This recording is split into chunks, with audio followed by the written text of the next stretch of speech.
Sometimes I start in the wintertime when it's the dark days in the winter. I don't think it's such a big difference. And then in the springtime comes around, I eat the first whatever. Right. And it's mind-blowing every time. Right. Like I just ate turnips that 6 to 12 with these turnips. Yeah. 6 to 12 what? 6 to 12 what? He's talking about a boner. That's how good these things were. Pump it up. Time out. Dan and I aren't familiar with your scoring system. What are what's a 6 to like a clock. 6 o'clock. Ah. You're saying straight up and down like 6 o'clock. Yeah. 6 to 12. Oh, so that's what the kids I'm more say. like 10:30. From turnips. Yeah. I'm more like 10:30. I'm about 10:30, 10:45. 10:45 maybe. 6 to 10:40. Towards 11 o'clock, but Yeah, we're not definitely not midnight. We're not young men anymore. No. This kid's got pep in his step still. He doesn't have any gray hair or nothing. He's got a noon boner, little fucker. From turnips. From turnips, so... You confused me because at first I got excited. Like, wait a second, you mean that turnips give you amazing? Like they physiologically give you an erection? That's some what he chemical. said. Are we gonna talk? Oh yeah, you're saying we gotta eat turnips. I'm asking if Are we gonna talk about fucking vegetables? What I'm saying Yes. is, what I'm asking is if there's some sort of natural boner-inducing chemical inside turnips, Right. And that he ate his own turnips recently. It was like, Sean, I'm telling you, It's like my Viagra. dick was hard as a rock. Reality, UFOs, science, consciousness. sex, drugs, and rock and roll. That might not be a real thing. The podcast.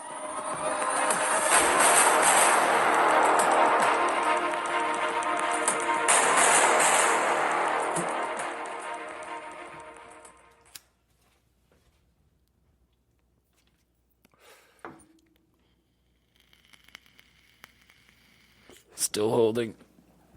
Still holding. Hey, welcome back to the show, everyone. I'm your host, the Candyman, and thanks for listening in. If you're hearing this transmission, I'd like to invite everyone to just sit back, set the mood, get yourself a joint or a stiff drink, and get on our wavelength, baby. So, we've got a good guest tonight. We're going to get him on in a minute, but I am equally excited to have my co-host, Danny D, back. Danny, how does it feel to be back on mic? It's great to be back. I was healing from a penile reduction surgery. How did it go? Yeah, I went from 6 inches to 2. Nice. Yeah, You're going to work with 2 inches now? 2 inches. Yeah. This is flaccid or hard as a rock? No. I got like a rod they put inside where you pump it. Like the pump sneakers they used to have? Exactly. I like that. Yeah. You can also take a CO2 cartridge and go For a quick one. For a a quickie. quickie, yeah. Yeah, I like that. You got that D Brown dick. It's an emergency hushy inflation. It's a hushy inflation. Yeah. You gotta read the manual to activate it. Yeah.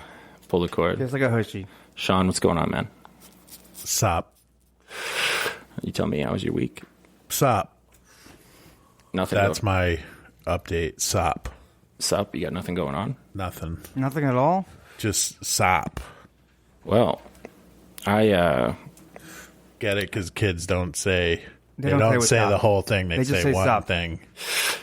not to be confused with Those damn kids. not to be confused with early 90s. Waza. Yeah. Or was that Yeah. 2000s? That might have been 90s. Late 90s. Waza. Mid-90s. Scream. That was fun for a week. What about the beer guy that said, yes, I am? I don't know. Remember that guy? I don't remember that.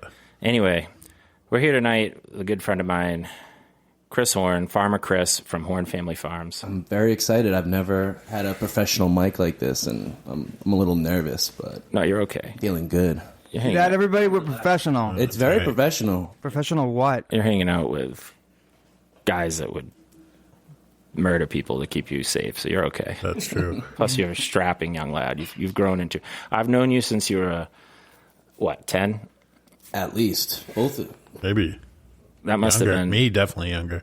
In the mic, it's tough because we're at different angles, Right. but you just have to try to work with it. I gotcha. That must have been quite the sight to watch me and your brother at like late teens, early 20s, going out partying, stumbling in and out of the house, and you're like 8, 9, 10, you're still like in He-Man or G.I. Joe, whatever. You're like, who are these guys? Oh my God, what are they doing? I learned so much from you guys, good and bad. I hope so. Right. I hope so. it was our privilege, man. It's our privilege. So you're all grown up now. You're a man by many measurable qualifications. Yeah, your body is a man's body. You are married to a woman by the bonds of holy matrimony. No kids yet, but you are expecting an uncle. So you are going to be an uncle. Your brother's expecting. So congratulations to the family on that. And you are a professional farmer. I am. That's my trade. It's what I've practiced and continuing to learn and failing, but learning a lot as well. Well, as someone who has spent, 15 years professionally working in agriculture, I can tell you that it's the failure part of it is just, you're going to have stuff that goes wrong every season. And the movie with Matthew McConaughey, Interstellar, have you ever seen it? Of course, love that. Okay, so there's some sort of blight, I think. Some mutated form of blight is rocking all the crops on Earth. I forgot about that part. And they're like burning their fields to like prevent it from spreading to the next field and this, that, and the other thing. And there's a part in the movie where they're standing there watching their corn burn, and one of them says, "We'll make it back up next season. We'll make it back next time," right? And then Matthew McConaughey's like, that's the quote that every farmer has ever said their whole life. If you're in agriculture of any kind, it's so fucking true, dude. Every time you bring a crop in, you're like, okay, this is what I'm trying to do. This is the goal. This is what, and then, you're trying to foster Mother Nature to the optimal conditions to do its thing. And then whilst you're doing that, other stuff comes in, fucks it up. And I'll tell you what, you specialize in what, like microgreens? Microgreens was something that jump-started the business, I'd say. It's a good business. Easiest thing to grow, quickest thing to grow. Could have it in a restaurant's hand. Trendy. Very trendy, very hot right now. Yeah, People love. Cheap to make it. What's a microgreen? Microgreens, yeah, it's like the babyest of greens. Oh. I would grow them to like teenager size though, so they were like slightly more than baby micros. You put them in salads and eggs and additional. They're an add-on. Well, they're highly nutritious. Yeah. Highly nutritious. Micro broccoli was a big one. Micro basil was a crowd favorite. Easy to work with, looks beautiful on a plate. So that definitely jump-started the farming career. I grow and teach people how to grow marijuana, okay? Just so we're clear here on the life cycle of a marijuana plant from the time you get a seed until the time you're harvesting your finishable product. Minimal 6 months unless you're growing like an auto thing. But so you got a 6 month window where you have to foster this thing, raise it, harvest it, and then that's a long time for something to go wrong or something that can get it. Whereas when you're growing microgreens, it's quick. You got 1 week, boom. And then now obviously they're trendy. There's a store across the street from my house in Bridgewood Plaza that I think they actually rented it to grow indoor microgreens, and they sell it to, they're selling them somewhere, but it doesn't require a lot of space either. So. No, and they're great. I have nothing against them now. I don't grow them much anymore just because I don't live where I farm, and having something that you have to do it so weekly, harvest, continue, repeat, it's kind of boring, honestly, because it's just constant. Yeah. Put soil in, put the seeds on top. Like, it's easy. It's monotonous. It's very monotonous. What do you grow now? I grow about 30 different vegetable crops on a half-acre plot of land, and pretty standard, like, seasonal vegetables, but different and more interesting varieties that are a bit more marketable than the standard, just like eggplant, tomato, pepper. So, like, basic stuff that, like, chefs would want that, like, Applebee's isn't going to be using? You mean, like exotic? Yeah, nothing, not to Applebee's. I'm not in Applebee's yet, but, depending how deep we get this conversation, I feel as though, we have to make changes where places like Applebee's. No farms, no food is something that's so true. You see the bumper stickers and people take it for granted. They're like, fuck you fucking tree hugger. Right. But I'm like, yeah, you know what, dude? Guess what? Just in my, the marijuana industry, there's a lot of different offshoots you can take, and people are all like, there's a lot of people out there that want to get like a dispensary going. They don't want to actually do the growing. They just want to flip it, Right. And they're making money. But like, I've told everyone since day one, I'm like, the real money is where it all starts. The plant itself. That everything comes from that. You know what I mean? And so food is like, dude, ever since I've been in agriculture, and I don't know if you have a better appreciation for it now, but like I have no fucking clue how our species survived, or I have no fucking clue how we currently produce enough food to feed the population. It's wild, and it's also wild because we grow totally so much more is wasted. There's so much more potential that is just literally dead in the fields. Yeah. Not even harvested, especially in this era. Like last summer, farms were acres and acres and acres of tomatoes, squashes, just leaving them to die because they couldn't bring them into couldn't harvest them. They didn't have the hands, exactly. farm hands. They didn't have the farm hands. That sucks. So I'm on the half-acre scale. So Danimal, Google it for me real quick, just I don't want you to pass out on me. What's the human population? What's the human population right now on this planet? It's almost 8 billion. So there's 8 billion mouths you got to feed, right? Right. I don't need Google for that. Okay. All right, bitch. Sorry. I am Google. Sorry. Kind of. But yeah, I You're a mean, piece of it. so you think about and I think this is probably what led you into the style of farming you do. Mm-hmm. And you can talk about that, but like scientists came up with ways to mass produce crops so that for this very reason, it's turned into corporations now and bottom lines and stocks and stuff like that. But, you know, statistics and numbers and graphs and charts and things like that. Mm-hmm. Efficiency. Maximization. I mean, utilization. Tax reform. It's tough because people look at industrial agriculture and think like that's bad. Dude, we couldn't feed ourselves and it's without amazing. Industrial agriculture is crazy. Right. What percentage of the food source you think they produce? Do you know it? I think it's high. I think like 85, 90? I think easily. Depending, I mean, someone in like my shoes who on your footprint, how many mouths can you feed? What would you say? That's a loaded question. Because I grew potatoes for the first time this summer. Yep. Right, and they take about 90 days to finish. Taters, precious, and you get like 5 potatoes per plant. Right. Yeah, pound and a half, 2 pounds is a great yield. And so I'm saying to myself, like, how the fuck did people feed themselves when they got to wait 90 days for these tubers to finish? And like, the only answer I could come up with is they must have had massive, massive fields of them planted. They must have needed people working them. Burritos. I mean, yeah. But you guys think those are probably made from corn and shit anyways, too. So. No, corn's another one, dude. If you ever go out west and see the cornfields in the west, it is crazy. Like, I've been to Iowa one time, and like I was in a car, and I just like it was like being in the ocean when you look all around and all you see is ocean, except all I saw was corn. Yep. Yeah, and crosses. All I could think was how many weed patches are hidden in this corn, right. And how many dead bodies are out here, and like how many teenagers snuck off and got laid in that corn, you know? Like, well, how many raves doing Molly? Oh, totally. And what are those things called? Crop circles? Yeah, crop circles. Don't leave that out. Oh, don't leave that out. You're right. Don't leave Hey, that we out. can't forget leaving that. imprints. What'd you do if you just showed up at your farm one day and all your microgreens had like a geometric, super fucking complex geometric shape stamped into them in various like angles? Would you just be like, people call the police? I would assume pest. It would be a pest, and I would take an agricultural approach. You solving the problem. You wouldn't be like this amazing geometric design is too unnatural. No, because I'm like, I rely on the microbasil for income. You know. Yeah, you need it.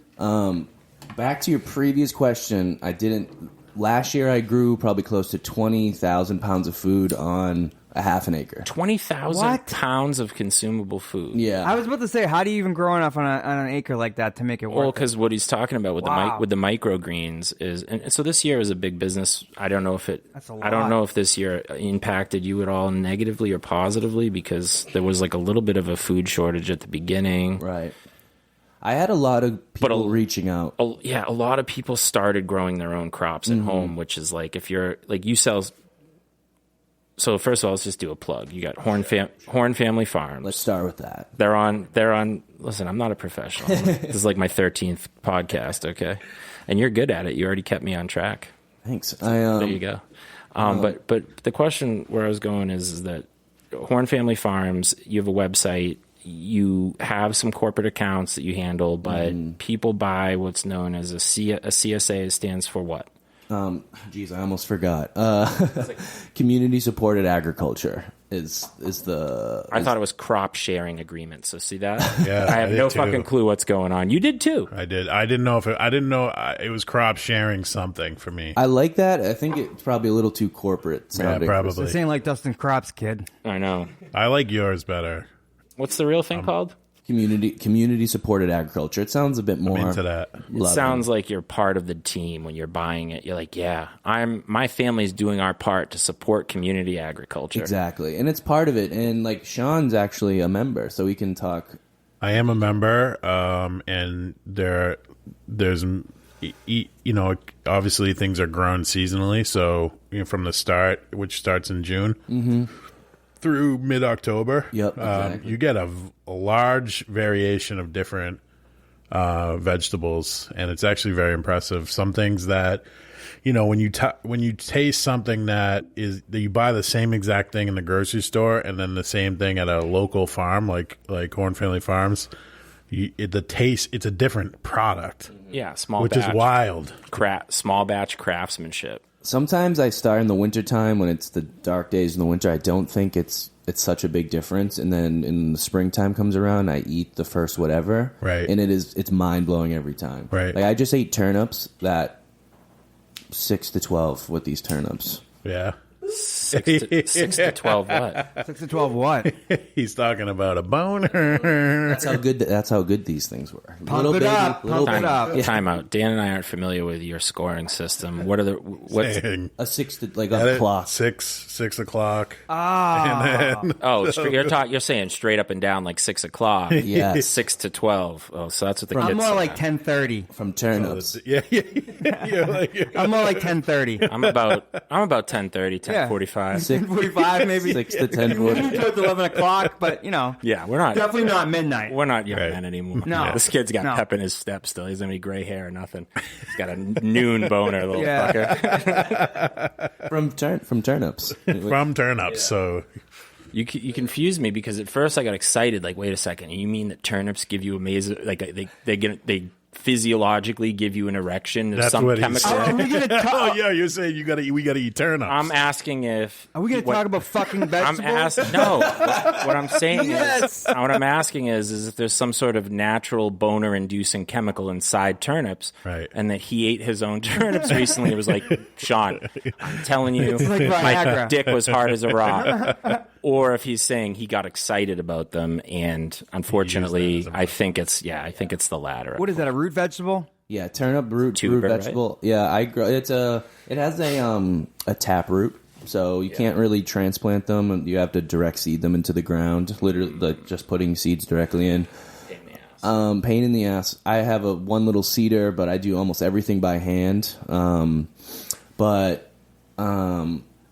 The turnips, man. I can't Hawkeye turnips, everybody. Ooh. Hawkeye turnips. If you want some, you could go on hornefamilyfarms.com. Is that what it is? Yeah, I have a website, hornefamilyfarms.com. I'm more on Instagram. You guys should be at .org. Probably. Yeah, it sounds more like farmable, but yeah, so you go on, you can sign up for a CSA and get yourself some boner-inducing turnips. Yeah. Hawkeye turnips. Turnips, that's the plug. Are life-changing. Tell people that they give them boners, and the placebo effect will hopefully occur. I've heard turnips. I heard good things about beets and sort of the helping with erectile. Really? 4-hour boners. From beets. You said something about a 4-hour boner on one of our first podcasts. I was listening I'm a healthy to this young week, man. and then it's not comfortable at all. What do you mean? Wait, no, it's not. After a certain amount of time, no. Yeah, when we were young men, we got our hands on Viagra when it first came out. Okay, I mean we were like 19. It just hit the streets. Viagra? Like 0.01 milligram would have given us a boner, right? And one of our buddies didn't listen, and I think they were in Florida or something. I don't know the story, but he went. I think they were in Disney World, something. I don't know. They took some fucking Viagra. Dude took like a half or a whole thing right out of the fucking playbook. Had a boner. It wouldn't go away. Had to go to the hospital because it was like throbbing and turning like bad colors and like. Yeah, flick your nuts. That's the secret. Flick your nuts. Yeah.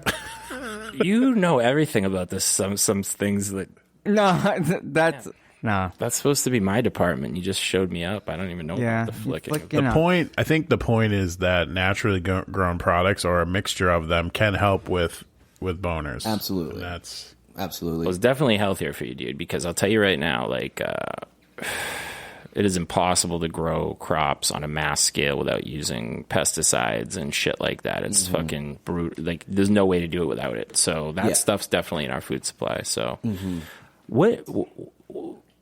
when did it happen? Like, you were going to school. Yep. Your brother and you got this older brother who, by the way, let's call him out on the air right now. This was like a... This was I was afraid of. This was like a 15% gypsy switch getting you on the show, and like 85% like I earnestly like you and wanted you to be on here. Like, but 15% is that apparently, fact check me on this if I'm wrong, your bro hasn't listened to the podcast once. And What? now it's nuts because he's friends or friends-ish with all three of us, right? And so if like one of us had a podcast, I'd say like, oh yeah, big fucking deal. But the three of us having it together, even Wouldn't you just be curious? me and this guy, listen to it once.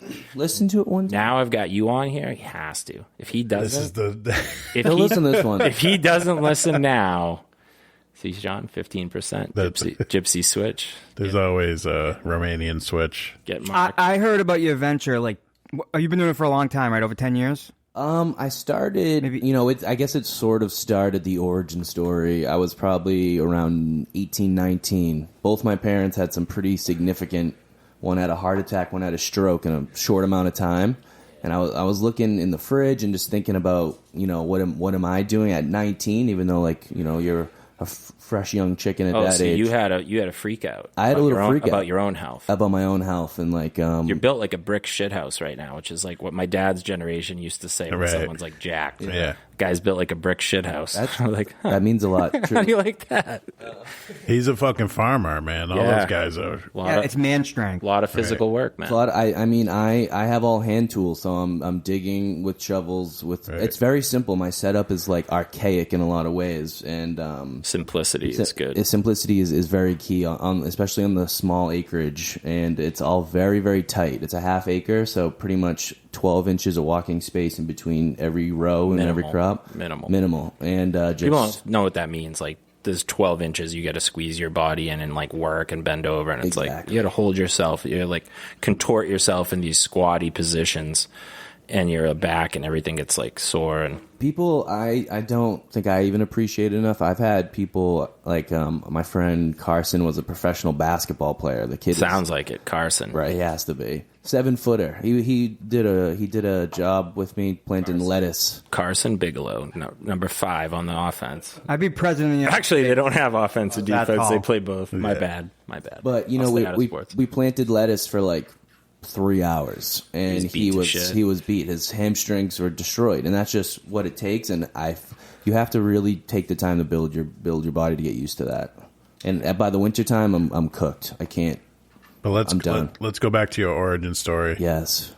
So you have a health freak out. What turns it into, I'm going to do this for a living? I start going to farmers markets. That's right. And I meet Mill City Grows. Two women started Mill City Grows. They were starting it right around the time I was having these sort of existential and health crises. And I started volunteering with them. I wanted to teach cannabis grow classes through them. I tried reaching out to them before, but they didn't want anything to do with it for some reason. Right. Yeah, maybe now. Maybe now they'd open their eyes up to the wonders of what could happen with that. But anyway, go ahead. And I started volunteering with them, and I believe like one of the first things I did was like built a school garden. And they do a lot of that. They do a lot. I think they have like 15, maybe even 16 school gardens now, like 4 or 5 raised beds in the garden. Sorry, I'm thinking of my kid went to school and they had one at her school, and I don't know if Mills City did it, but someone did it. Yeah. So her teacher's got some plants in there, and Akira goes to her, "Are those clones?"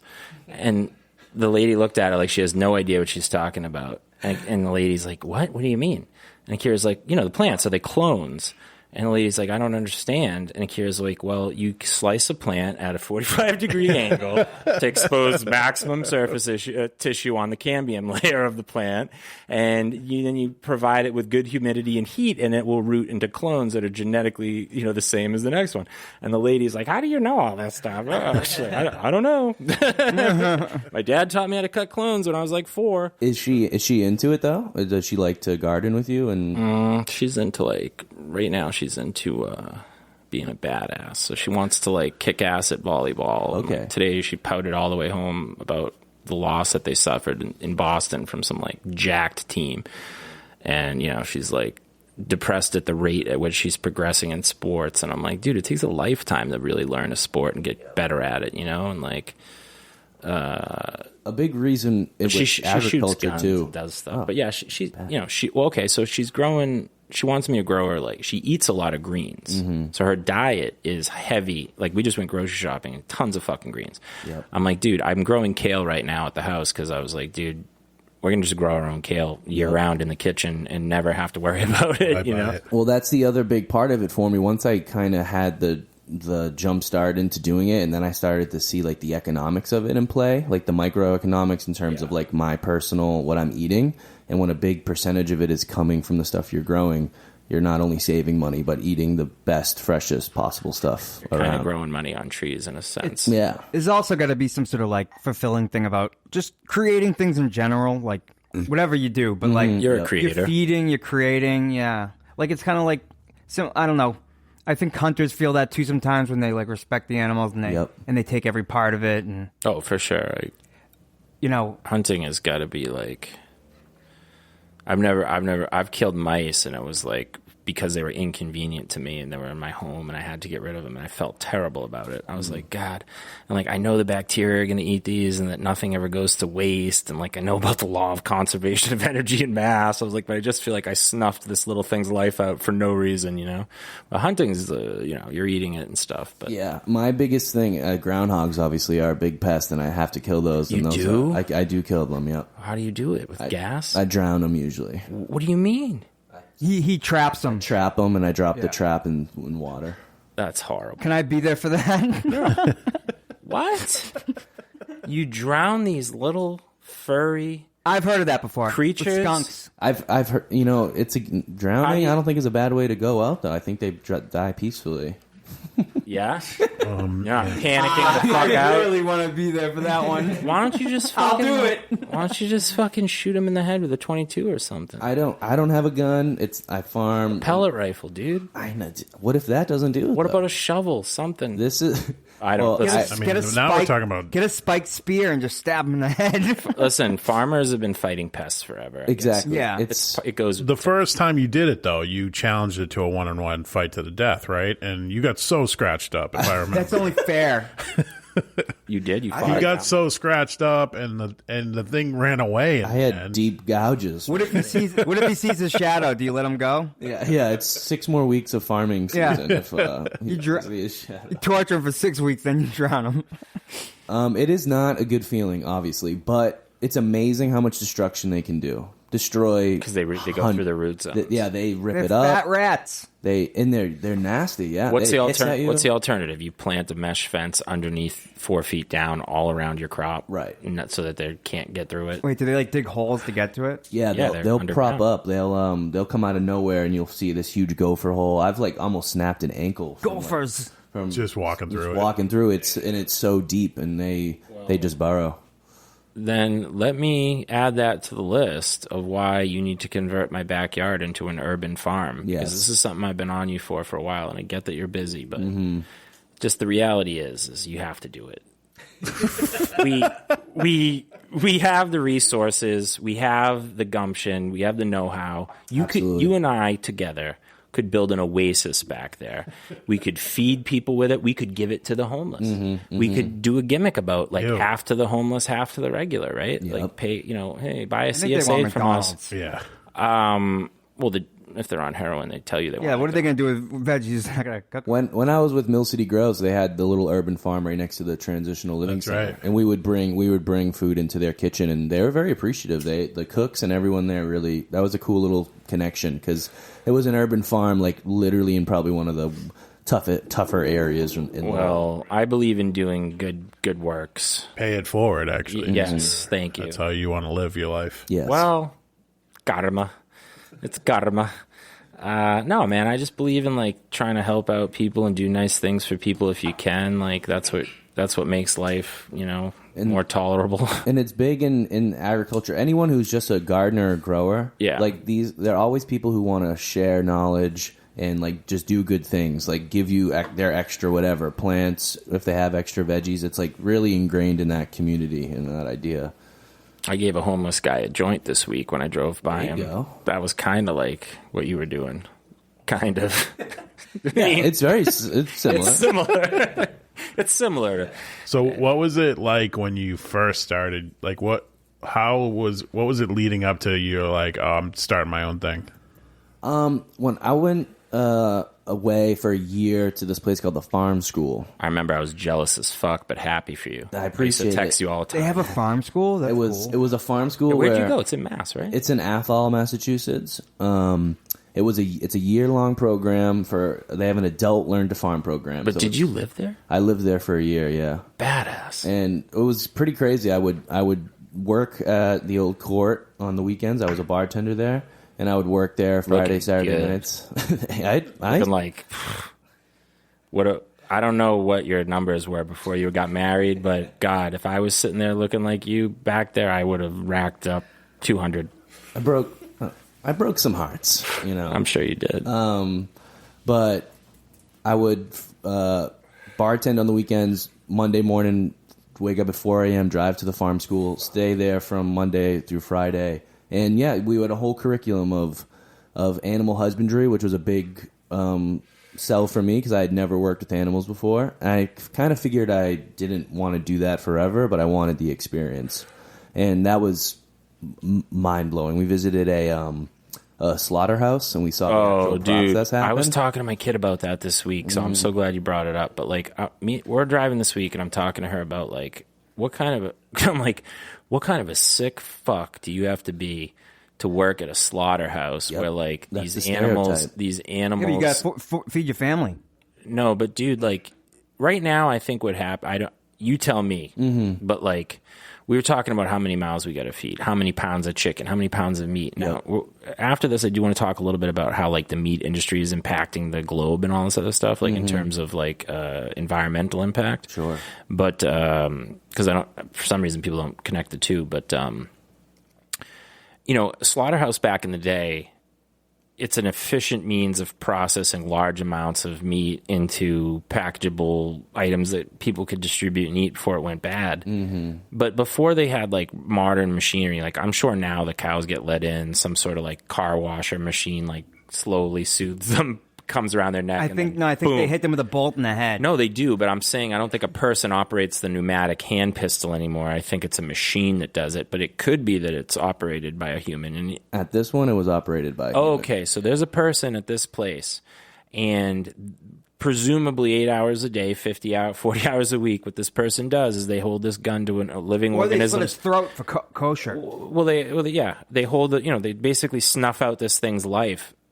And that's it. I mean, that's got to do something to somebody. So it was here's the thing. I think I had a stereotype too of like, how could you ever do that job? And what I learned from the guy who ran the place, he spoke so highly of how caring the staff is. And most of them are professional hunters or like are big animal lovers, which would go against probably what most people think of someone who's, literally have a prod that shoots into the cow's brain. It's like a pneumatic. It's like a pneumatic. I think spike. in some places they are, but I'm sure they are. Yeah, but this place, the crew was amazing, and to see a cow come in and be completely broken down in less than 3.5 minutes or something like that, like cool. Hand or machine? All by hand. So a couple of guys come in, slice, dice, boom, skin it, rip it, cut it. They know all the right spots. Exactly what you said. The cow gets leaned in, and then give us the play-by-play. Yeah, so the first one we see, a cow starts freaking out, and it somehow it's a really tight, narrow area, and the cow does a 180 in it, and it's facing the wrong way, obviously.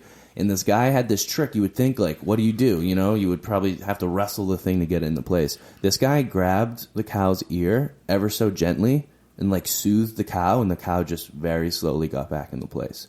Wow. So that was amazing to see. Like they had a technique. They don't just they soothe the animal into a false sense of like, oh, I love you, everything's okay. Yeah, come in this room, and I'm going to nail you in the head with I'm going to put your brain. Your daylights are going to go out. Immediately, right when the cow turned around, bang, and it's down on the ground, and they hook it up. It goes, I don't know. So it's a spike, like 6-inch spike shoots into their brain stem and just lights out. Or it's like an air gun, isn't it? I guess in No Country for Old Men, that's pretty much the exact thing.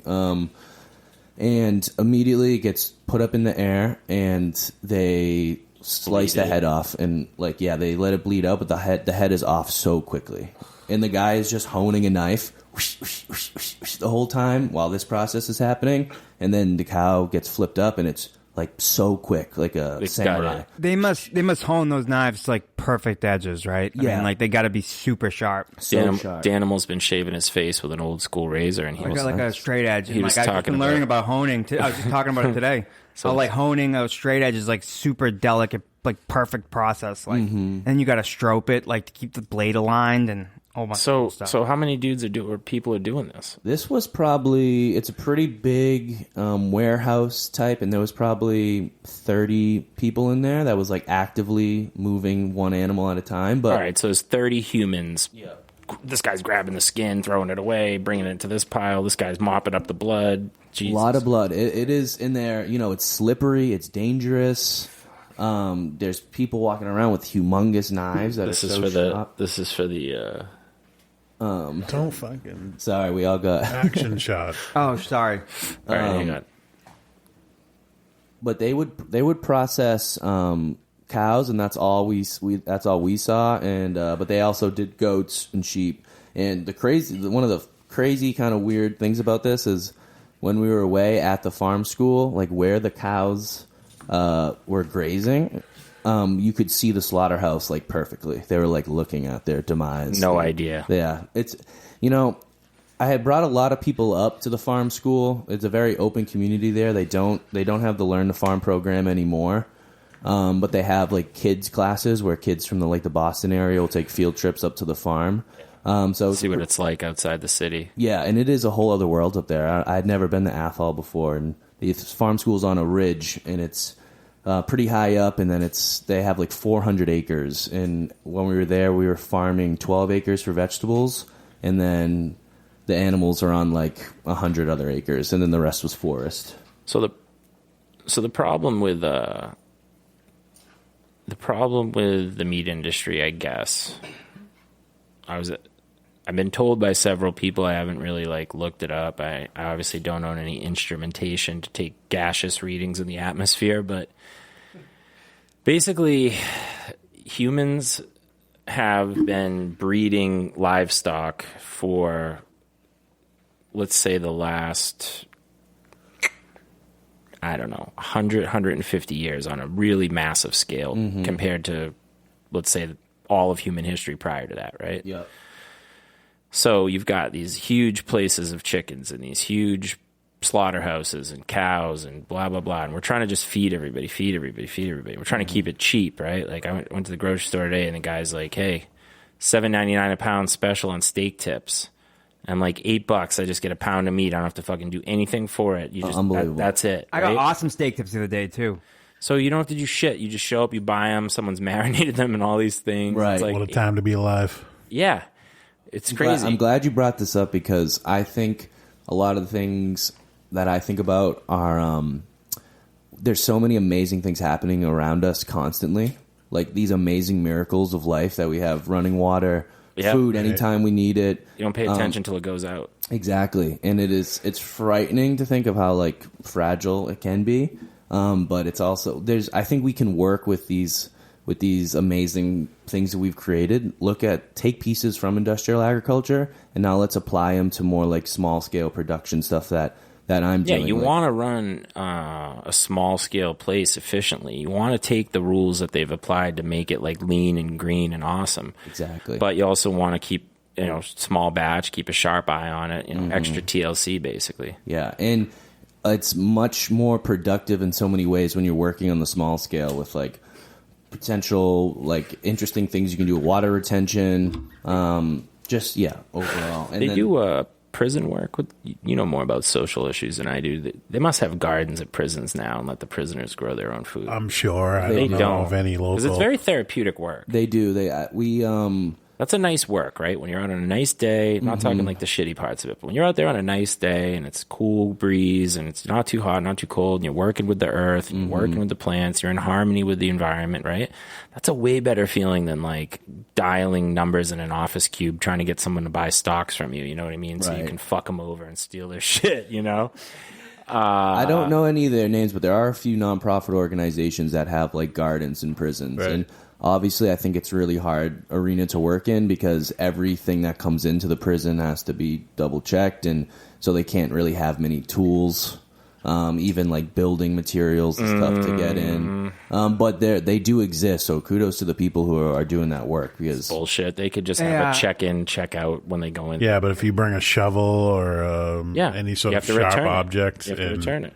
One prisoner hits another one in the skull with it and cracks his face open. Well, you got to earn your time to guard him. You can't just be a fucking... Yeah, they're not going to put like violent people like me out there right away. They're going to put somebody Can I ask a question? This is a random question. Please do. Ask him how he poops when he's farming, because I'm waiting. What? Ask him what he does with his poop when he's farming. Oh, I had that in my head already, but I want to change it up a little bit. Now, do you find weird shit in the ground because you're digging all the time? Like, do you ever find anything weird? Like arrowheads? Things like that? I haven't Human yet. hand I skull. have heard that at the place I'm at is in Londonderry where I grow. It was an old horse farm, and I was told the horses are buried somewhere. So I'm waiting. I'm waiting for the day to. They don't know. I guess they don't know, and I don't know how many there are buried there. But I think. But that might be I'm just saying helping. you're digging and stuff, so like you figure you got to find shit. When they unearth mass graves, places on archaeological digs is fucked up. Yeah. They've unearthed some big ones. That means somebody's just throwing bodies into a hole, like chucking them in. Imagine 3,000 years from now, there's like some sort of event where like history gets lost and people then rebuild, and they go to like Germany and they dig up like a mass grave from the fucking Holocaust, and they put it all together, and they're like, oh, these people were massively just buried together. They must have been part of a church, and they were all part of this thing. Like they have no idea. They're just trying to extrapolate something, right? Yeah, history's nuts. But let me ask one question too, since we're kind of popcorning here. And anyone can answer this. What are your thoughts on cow farts? Because I hear it's a big problem. That's what we were talking about. Yeah, I think some of the data and the statistics are like grossly like over the top, because now it's a trending thing. Do you know what we're talking about, the animal? Yeah, I like to bag up cow farts and bring them home for later. Yeah, well, guess what? You don't have to. I just sip on them. In my notes. The Earth's atmosphere is doing it for you. You don't have to. Yeah, but they're not concentrated as the farts I collect. What we were saying earlier was that like for like definitely the last 100 years, humans have been farming on like fucking huge scales, right? And so these animals like cows and pigs and things like that maybe wouldn't run as abundant in the wild as they do when we're giving them, unchecked, unchallenged farmland for them to go on. Mm-hmm. They basically are shitting and farting so much methane out of their backpipes that it's accumulating in the atmosphere at a level that's like unacceptable to whoever's in charge of monitoring the, but what happened acceptability levels. What happened when like buffalo roamed like the states, like where they're like fields and fields of buffalo? They were probably pooping and farting too. Yeah, I asked that same thing. Sense. I asked that same thing, and because you hear about these herds that were in like dinosaurs. Yeah, I don't know. All I'm telling you is supposedly we make more long-term, like more cows now than there were back then. Maybe they eat too. Yeah, exactly. It's a big part of their diets as well. So, that's their diet. And it's also in like it's working in partnership with all the other stuff that's being put out into the atmosphere. Yeah, exactly. With industry, and I think obviously it's a problem, and there's obviously tons of other issues with like huge lots of animals together. Right. I mean, like you said, the amount of waste. Like, we had, I don't know, 20 pigs at the farm school, and they would take down acres of land to nothing. There would be nothing left. They eat it all? Eat everything and trample. They get so big so quickly. They will. We had a huge feeder, and they would nip at your ankles while you're like feeding, like putting the feed in. Like they're wild. They'll eat you very quickly. I want to hunt a wild boar in the bush with like a spear. One on one. That's like on my goal. That's on my bucket list. But the other problem with the livestock is it's on my bucket list, assholes. He took on a gopher, so just be careful. That fucking hey, slice you up real good.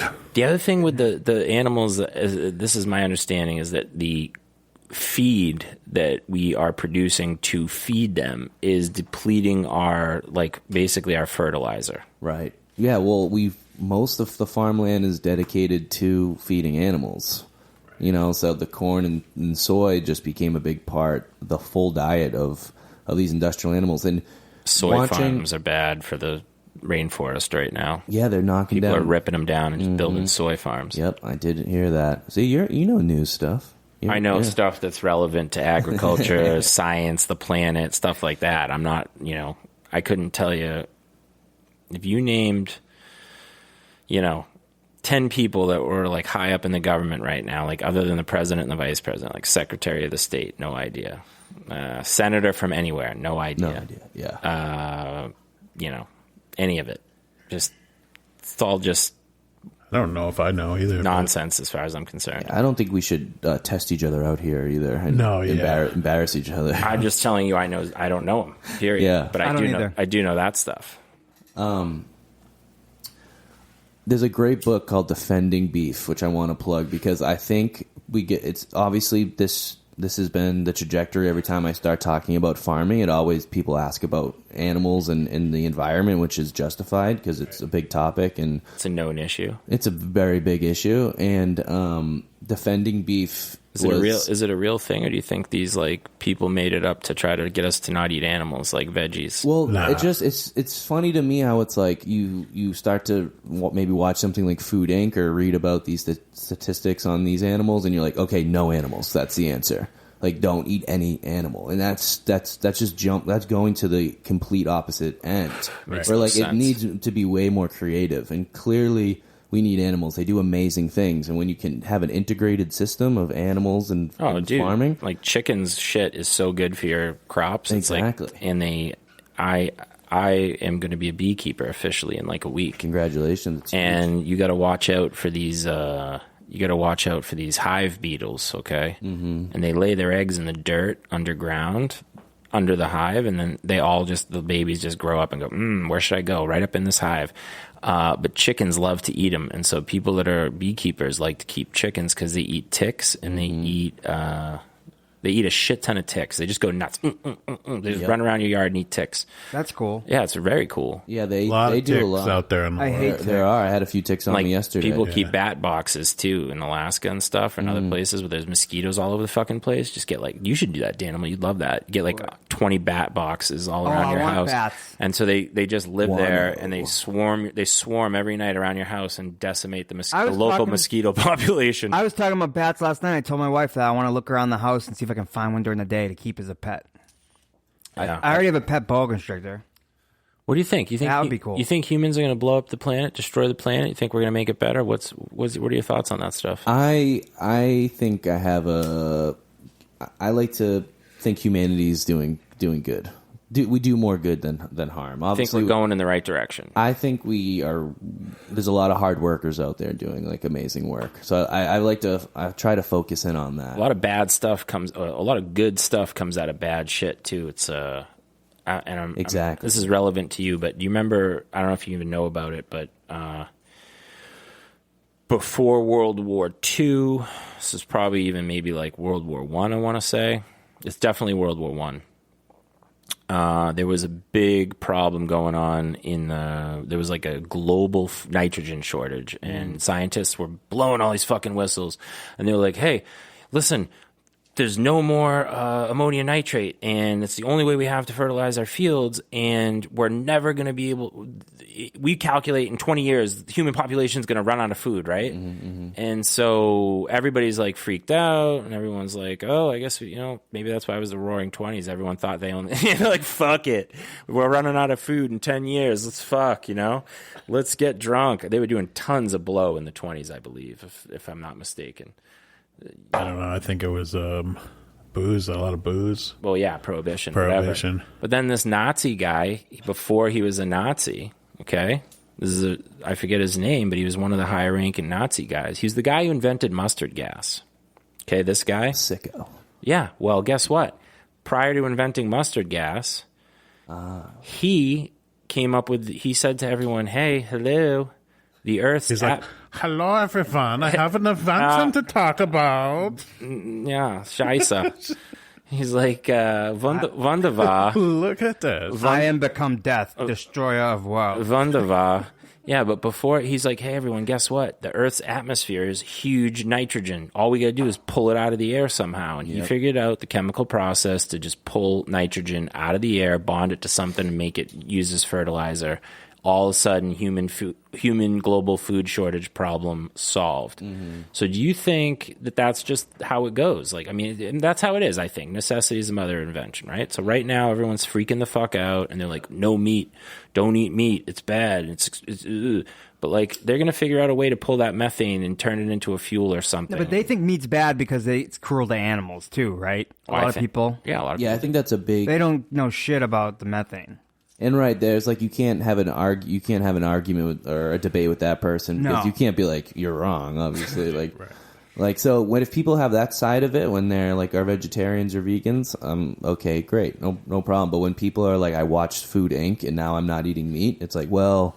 I don't know if that's necessarily the right thing to do. I haven't watched it, but it just basically sounds like taking a dump on the food industry. Yeah. Oh yeah. Enjoy yourself. Enjoy your life, people. Yeah, it's the idea, man. That's the point of it. Yeah. And there's a ton of documentaries out right now that sort of like do shit on industrial food systems. And again, like if there's any theme to this, it's that clearly that system is amazing. We feed 8 billion people. Right. Like something's working. Something's working. Of course, there's going to be big other variables. Why is a pound of steak not $50? Right. You know what I mean? Like that. Someone had to grow that cow, fucking rear it. Take it to the vet. Pay some people to take care of it, pay to feed it, all the bullshit that goes into it, then bring it to some sick place where they chop it all up like the slaughterhouse. It's probably all in one, like for the major big beef cattle places, it's all one stop, I think. Yeah, they don't bring it anywhere. They just bring it out. Vertical integration, they call that in the business world. Or they just move the cattle because there's all big, huge fields. Like if you're driving through the Midwest, similar to corn, you're seeing fucking cattle. That's what cowboys were basically. They would rustle They would take the cattle from like Texas and drive them towards like New York City, and then they'd get them on a slaughterhouse, and everyone in New York would get steaks. Right. And the cowboys had a whiskey, a couple of whores, a poke, a bath, a cigar, and then back on the road, back on the trail, man. Back on the trail. That's badass, though. When I was at the farm school, we had to sort of herd the cows we worked with. We had a pretty big beef herd, and it was pretty amazing to move them. We had them moved on new grass all the time. Why? So basically, so they don't wipe out the grass. Yeah, so they have a good food source. Yeah, like a big thing they did at the farm school was taking care of their parcels where the animals were going to be grazing, so that the grass in their food source was amazing. So obviously, then the animals themselves are happy and healthy and were delicious. Have you heard about So Graham Hancock? You know who he is? Yeah, I just read a Supernatural. So he's great. I know him from Ancient Aliens. Yep. But he's been on Joe Rogan. Joe Rogan basically had like every single one of those. He like became friends with those dudes. He was like, hey man, I'm super popular. I'm in MMA and I like what you're talking about. Do you want to come on my show? And they were like, yeah. And then they became Hancock and the geologist he's friends with. Yeah, they became friends. And so Graham Hancock's writing the book on South America right now.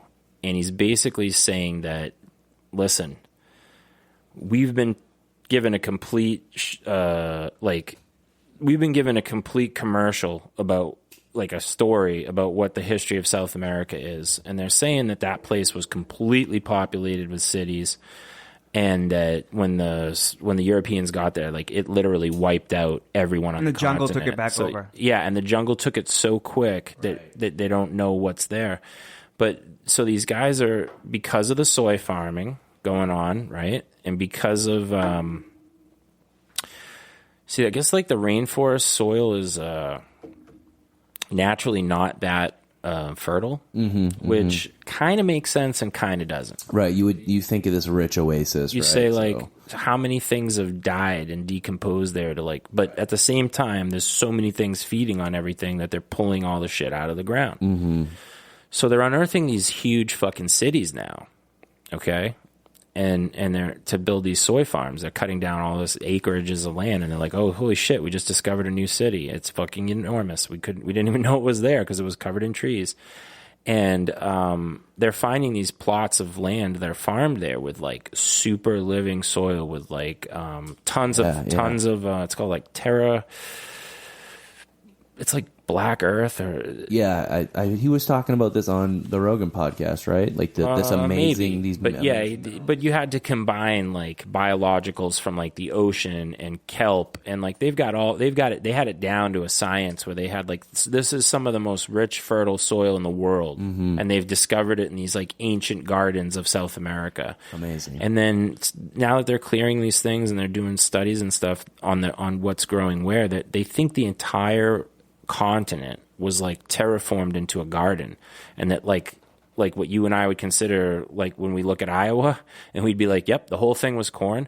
They had it figured out that like they had to put a certain type of tree like every so often to get it to pollinate the next one and keep the whole thing going, and they had all these other crops that were symbiotic and working together. And the knowledge of like farming that they possessed in the ancient world was like apparently really high tech. Yeah. And we thought they were just a bunch of natives throwing spears. Well, he also thought that technology might have existed like today in other time periods that we just lost in history. I think it absolutely does.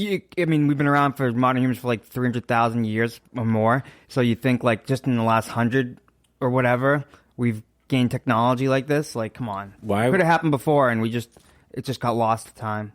How many times do you think we blew ourselves up by now? 10? I don't know. But they found cool shit like gears, like embedded in rocks that shouldn't be there, like shit like that. There's the hammer that they found in Texas that's fucking, it's got like a Greek name to it or something, but it's like 1 million years old. Yeah, they found the iron. The iron's like 100% pure iron steel. Yeah. There's no way they could have had it back then. There's weird shit. I think it was an Irish name. You think it was? Yeah. We'll have to agree to disagree on that one, my man. I don't know. That's what let the history books say. No, it's called. Wait. It's in Texas. Really? It's named after the town. He's just busting my balls. He thinks I'm trying to claim this device. They get history wrong. They base their whole careers off this history that they've been teaching and writing about, and then they want to defend it. So, like, they'll say, the Clovis culture was 13,000 years ago. But wait a second, there might have been people before that up to, like, 100,000 years ago in North America. But, like, they fight against it because even when the evidence is there. The Great European Rewrite is what I call it. Yeah. That's exactly what it should be fucking called. It's the Great European Rewrite. Yeah. They showed up with muskets and cannonballs and rewrote the playbook. They wrote it, and then there's no rewrites allowed. That's it. So that's it. Even though there should be, because like shit like the Sphinx and stuff like that. Yeah, the Sphinx is nuts. It makes me think of how like cutthroat like academics really are. Yeah. Right? Like it's like anything else in those industries. Like if you're at Harvard, but then they're so nerdy. Like they're arguing. I can't imagine like the passive aggressiveness in that. Right, and that's now. Like back in the day, it was probably murder. Saying like little skinny eggheads, like they're not gonna like have fisticuffs over it, but they're gonna undermine each other's the Germans theories. Back in the day, they, when they were when they were all expanding, like they were trying to be the top, people on Earth. So if there was African people that had extreme crazy technology, and that shit is all wiped out. Exactly. China and India, like the long histories of those people, took it. And look at South America, like we're finding now, is that there was some serious shit going on, and now that's all No, they're talking about major cities that they're just unearthing that were just grown over with trees. Obviously, I love the agricultural component you're putting to it because I think they did have amazing permaculture techniques that, like, we just keep doing it. We just keep reinventing the same thing. Right? And, like, permaculture has so many cool techniques, but there's so much to learn from, like, the history of those. How far back does crop rotation go, you think? According to our known history, according to the European rewrite, what? I've been thinking a lot about crop rotation because I'm a farmer. Yeah. But it shows up on your radar every once in a while. Yeah. So on the small scale, it's hard to rotate crops year to year, like, because I'm growing so many different crops in such a small space. So eventually, this is my 4th season growing there. So things are going into beds that they were grown in there before.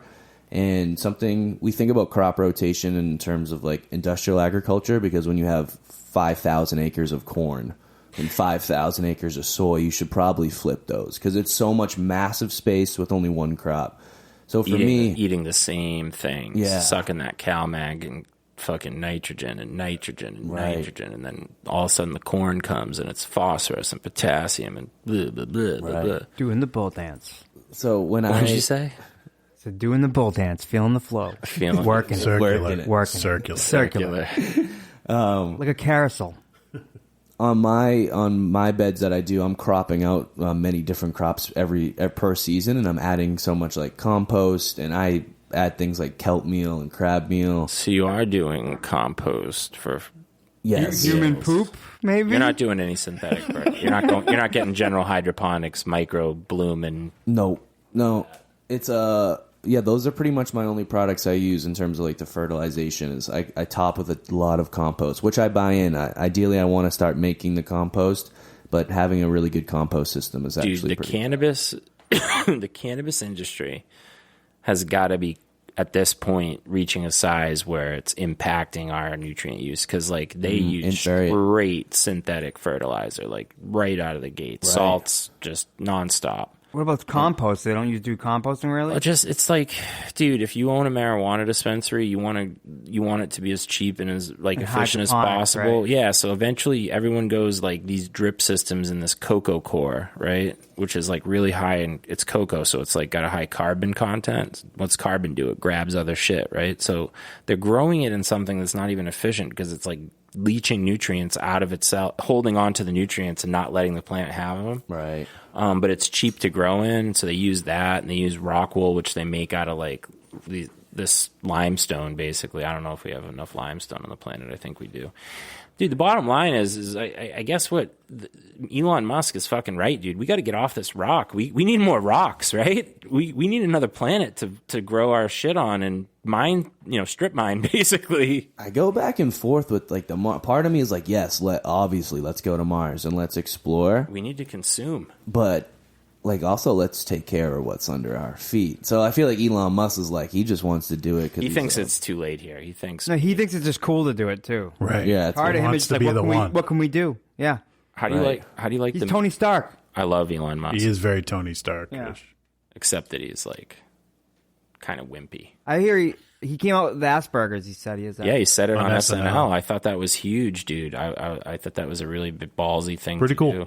No, he's pretty cool. Yep, pretty cool. He gets bonus points all day for me. Elon Musk hasn't, since he showed up in my world on my, like, if this is like a digital simulation, and he showed up in my simulation, like, he's been doing nothing but scoring points with me left and right. He lives in your head rent free. That's what that's a saying. Sure. I think that's right on. How do you like the mead? That's the best advertising. First time having mead?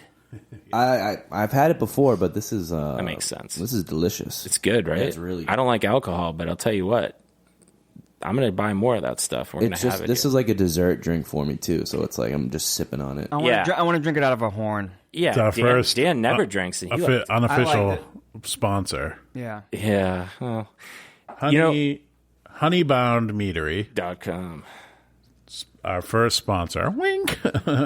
Yeah, by that I mean we bought a. By that I mean Candyman bought a. Some stuff, and like I spent like $800 in honey keeping supplies. I love you're being a beekeeper. That's amazing. It's the opposite of a sponsor. It's when does it start? We spent money with them.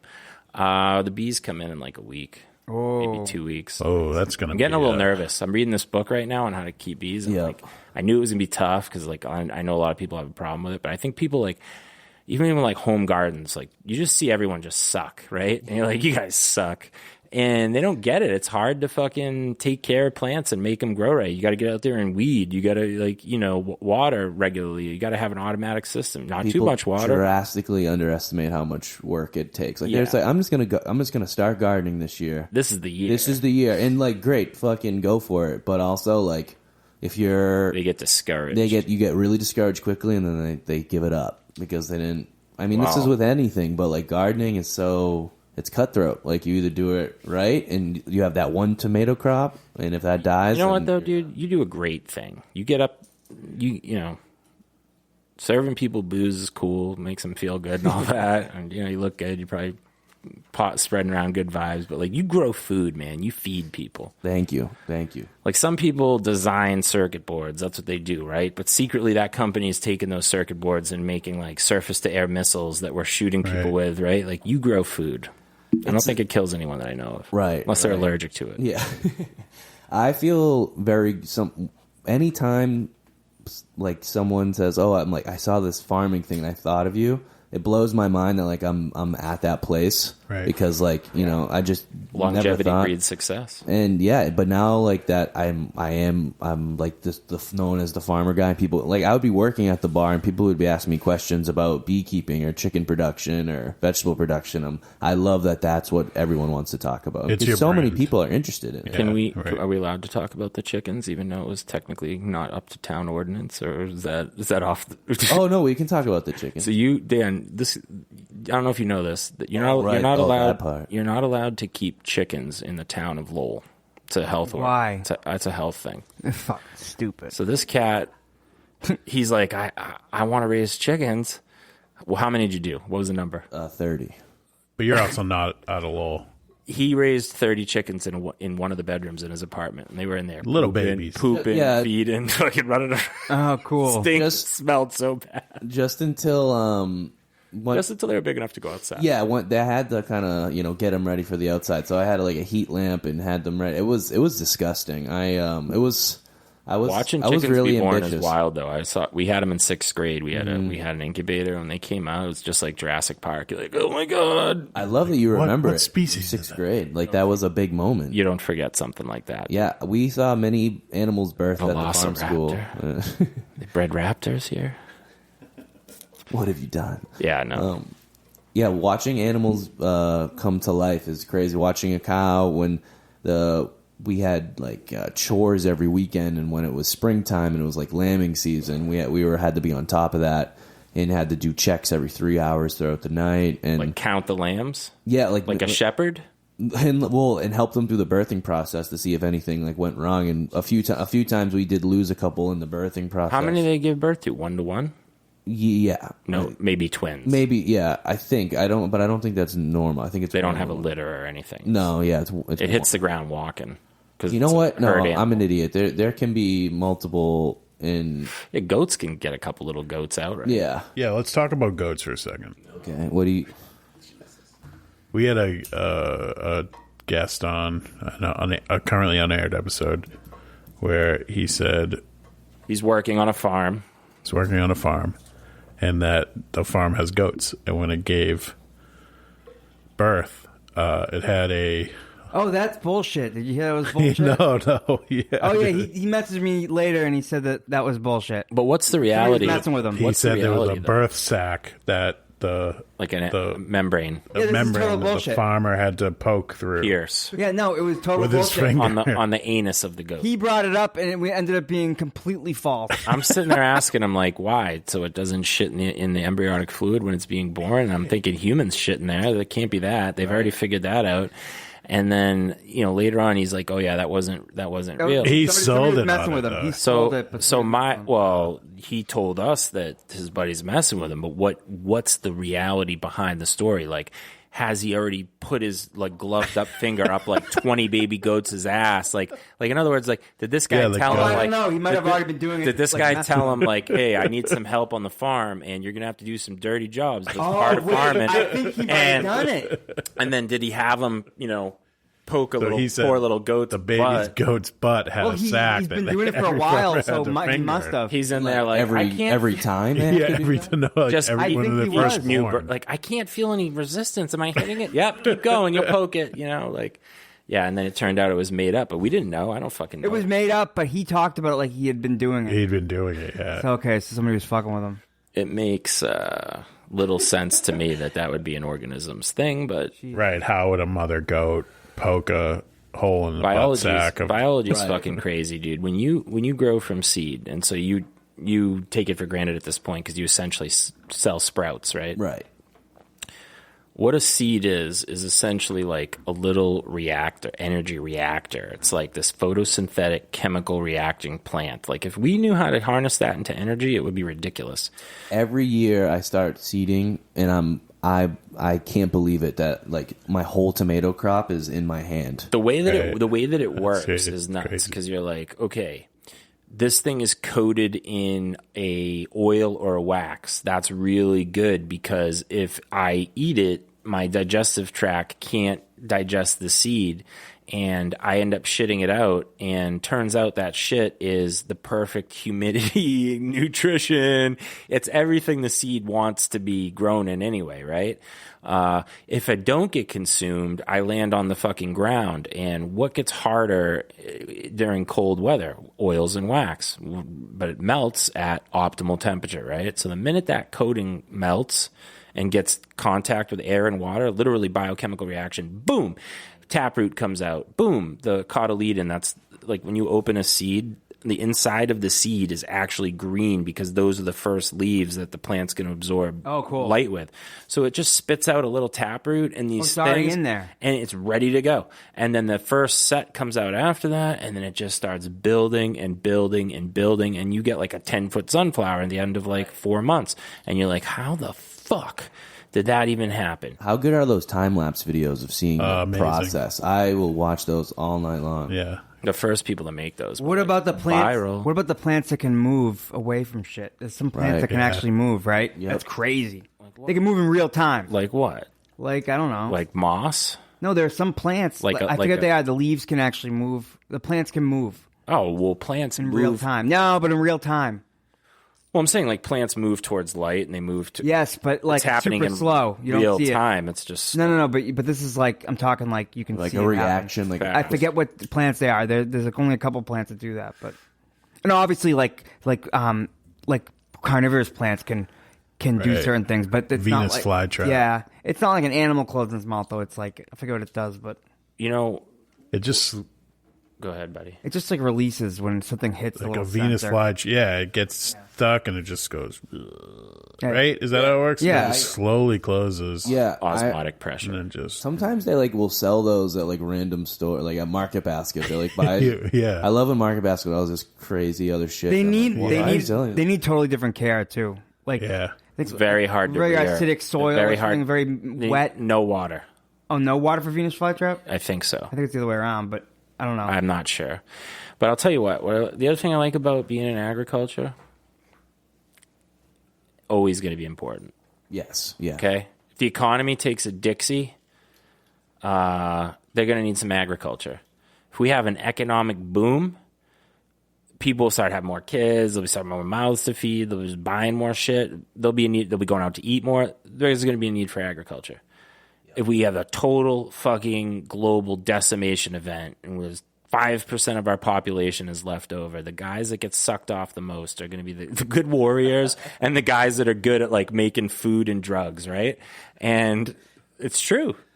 We'll revert back to a better state of affairs, and the guys that are good at fighting and good at producing food and medicines and booze and stuff, those will be the guys, man. Mm-hmm. You're gonna want to get in with them. It's not the exact reason why I got into agriculture, but it's a real skill. It's like I feel happy that like I have this real knowledge and skill that not a lot of people possess anymore, because it's crazy to me that in such a quick time and generations, like I don't know the exact percentage, but people come to me with ridiculous questions. It's scary to me that you have YouTube now and all these other tools that are given to people like, oh, this is the easiest way to do it, and they can't produce like a tomato plant without fucking it up. Because people are so lazy, they don't want to do their own research. Everything's out there for you. You don't even need to go to school anymore. You can just, everything is out there for you. I think it boils down to just like they don't get that like you can't fuck up even once. Like you could grow the thing great for 90 days, but if you go away for 6 days and don't water it and come back, it's dead and it's not coming back. Or like if you harvest your potatoes too early, you pulled them, you can't plant them. Mine back, are still outside until that plant turns yellow. I'm not reaping them out because I just want them to chunk out. You know what I'm saying? I think another aspect of what I think you guys really love the growing process and the everything that goes into that. Because it is a thing, right? Like Dan D said earlier, like it's meaningful to like grow something and then harvest it and or build something or whatever, make it from scratch. But there's the other aspect of this too, which is business. So how do you're good at growing? You are too. So like, when do we turn? Like, when does the business cycle start in your mind? Like, what have you done to be able to sell your products? Yeah, so the farm school, major plugs for the farm school here because they were incredible. But we had at the spring season, we had a business plan proposal that we had to come up with, and that's where the idea originated for Horne Family Farms. And I was contemplating, like, do I want to go work in another farm? Maybe try to get like a manager type position where you got to do it all, dude. You got to do the sales, the accounting, the fucking managerial bullshit. You're running the whole show. I'm with you. I know how it is. Yeah, it's tough. And so what the farm school did though is like help me sort of organize my thoughts and ideas and actually present it to a group. It was 20, 25 people who then asked questions and thoughts. Some people did a complete hypothetical, but I was like, I'll try to make this legitimate and see how I can go about it. And thankfully my buddy Mike, shout out Ducharme, he just was like, I love what you're doing. I have this half acre, maybe a little more, pretty cleared land, dude, like go for it. Expand it. Yeah. This is what I want to do. I want next year to have Horne Family Farms on my land. And I don't know if I'll have time, but like, I'm good at sales. I should go out and nail some accounts for you guys. We'll figure it out. I'll be like, yo, I nailed fucking. We're in Walmart. Yeah. I'll need 10 million turnips by next week, Chris. Get to work, But no, I'd like to do something together by next year. This year is like we're already balls deep in the season. But. That's why it's Horne Family Farms, because I always wanted to keep I like more of the community idea and like building things together. And the farm isn't just like this one place that's this 10-acre place that you go to. It's like trying to spread the ideas. A plethora of locations. Exactly. Well, so you can have a couple minutes to close out, talk about whatever you want, but if you wanted to get into farming and you wanted to learn how to do it, I'm starting a farm this year, like on paper and everything, like business, like the real deal. We still live in a right to farm community, so we don't need FDA, or we don't have to meet any real guidelines. Right? You just show up with, be like, hey, I've got these crops. I sprayed them with whatever I wanted, but here you go. Right. That's the way it is in Mass or Drake. I'm not sure. I think Drake is definitely Drake. It's so it's a right to grow, a right to farm town where like they don't let the FDA come in and give you a bunch of ball busting rules and regulations that cost you money. But at the same time, like some of those things are to like make the food healthier. Who the fuck knows? But what were the good YouTube guys that you watched? Because I remember sending you a couple, and you were like, you knew them right off the top of your head. But like, you said that guy had a rough year this year, but he killed it out in the city. Dude, Curtis Stone. Curtis Stone. He's amazing. He's put out so much content that is these amazingly edited videos that just is like he makes it look simple enough and achievable. And then he's killing it. He's not showing you the 9-hour workday that goes behind making everything succeed. And then edit the videos. He does a lot of work. Yeah, he's impressive. He does good stuff with urban farming. But one of the things he talks about is like you got to be in like he went to the market. He didn't expect the market to come to him. Right. So like, don't just like grow tomatoes in your backyard or buy a farm. Don't buy farmland and grow a huge crop of tomatoes and think that I'm going to sell all these tomatoes. Yeah. you know, he went to the places where like the shit that he grows was really in, you know, demand with like the posh bougie restaurants wanted all these microgreen mixes, and you have different mixes you sell in your CSA and stuff, right? Yeah, I am. Or your restaurant, sell to restaurants. I sell to a couple of restaurants, The Keep, the Old Court. There's this new restaurant coming in, Lou's Deli. I'm going to try to do some stuff there. A bunch of restaurants, Blackwater Grill. Can I tell you? I like Blackwater Grill. Yeah. Can I tell you something? You probably already know this because you might have learned it growing up already. But if you can achieve something once, you can achieve it twice. And if you can achieve it twice, you can achieve it thrice. And if you could just keep going with that math until you hit your wall. But what I'm saying to you is you got these accounts, you know, you knew these guys, whatever, but now you've got them. So those are quivers in your arrow. Now you can go to other places and be like, hey, how you doing? I do these guys. Yeah. I provide the greens for these restaurants. Make a brochure. Scott Plath and Cobblestones Network, they've been great since day one. It was amazing to me because going back to like your business question, like I knew it was achievable, but you have to figure out like how you're going to sell this and like what are those numbers going to look like. Right. And the restaurants were big starting off. Salads are big at restaurants. Salads are big, yeah, and people have just been really understanding of like they understood my story and what I was trying to achieve. Like some people don't really get it. They're like, "Oh, can I get like bulk tomatoes from you every week?" And it's like, you know, they hit me up in August, and it's like, well, I'm a really small farm. It's a pretty lean. My biggest thing is like everything is sold before I even put the first seed in the plug. Or what do we have to do to increase your footprint? Do you need more workers and land, or just more land? Because I got workers too. Yeah, I think a slightly more space I could achieve a lot. I could achieve a lot more, but then I would need a few more. But I'm still learning so much myself, as we've discussed. So like constantly, I don't want to expand too quickly, because even last year I'm on a half acre and I had 5 beds that I didn't even plant out. 5 70-foot long beds. Unused, completely unused all season. That's no good. And like I couldn't get to it. It got weedy. I would, finally get it weeded. Then 2 weeks later, finally try to get some plants in there. Too weedy again. So all that I did was tarp it for the entire season. Now it looks gorgeous. No greenhouses. I have 2. I have two hoop houses and one like propagation. Why they said house. poop houses? I wish we could get you excited talking about that. All right, what else you got? Anything else you want to shout out to the world while you're on the air? Yeah, I mean, how can people find you? I just wanted to say, unfortunately, with COVID era, farmers markets closed, so I kind of had to switch my business model a little bit. Bogus. So bullshit. CSA is great, but I have a lot of retention in that, and a lot of members come back every year. So it's not a big thing I can sell a lot more of. But you can find me at Navigation Brewery every Friday from first week of June till mid-October. And I don't have a farmer's market set up, but basically you can buy a pre-made bag that is virtually like the CSA, but you're just not committing for the whole season. So you just show up at this. This is where is it? It's a bar. It's a brewery. Navigation Brewery. Yeah. Where? It's in Lowell, in Western Avenue Studios. In Lowell. It's in Lowell. Yeah. Is that the place where all the artists and everyone have like a little thing? I was going to do that. Oh, so that's a real.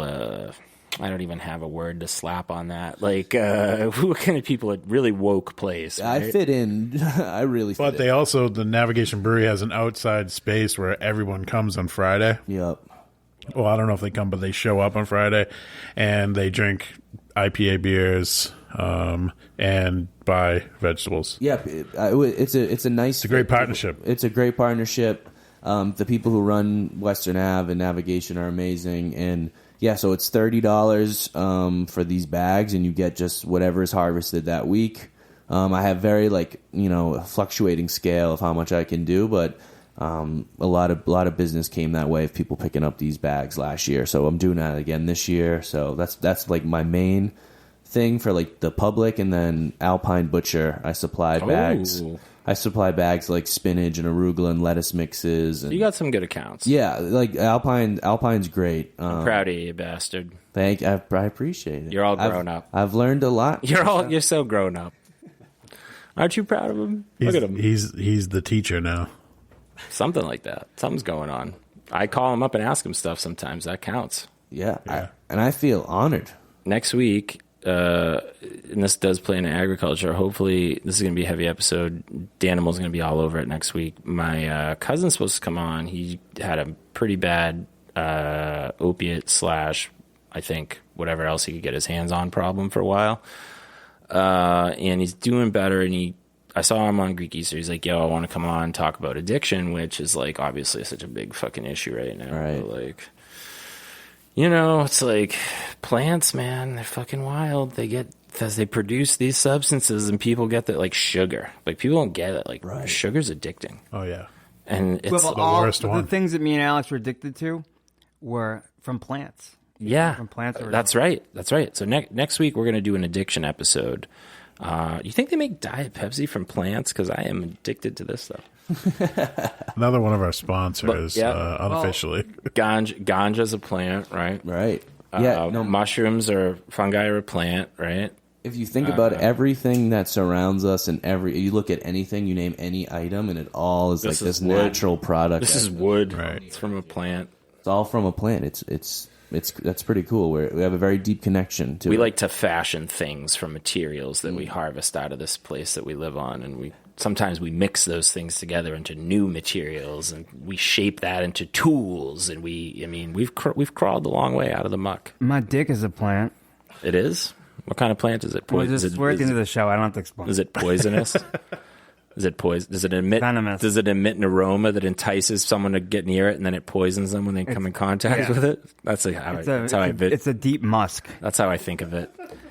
Well, anyway, man, thanks for coming by. You're welcome back anytime. Thank you. Help us spread the podcast around on your Instagram, and we'll spread around the word for Horne Family Farms. Absolutely. It's a symbiotic relationship, just like many farming. So, Mackie, you got anything else? I think I don't want to have a pay it forward moment, but I think that everyone should be human this next couple of weeks. Why don't you want to have a pay it and just forward be moment? empathetic with others.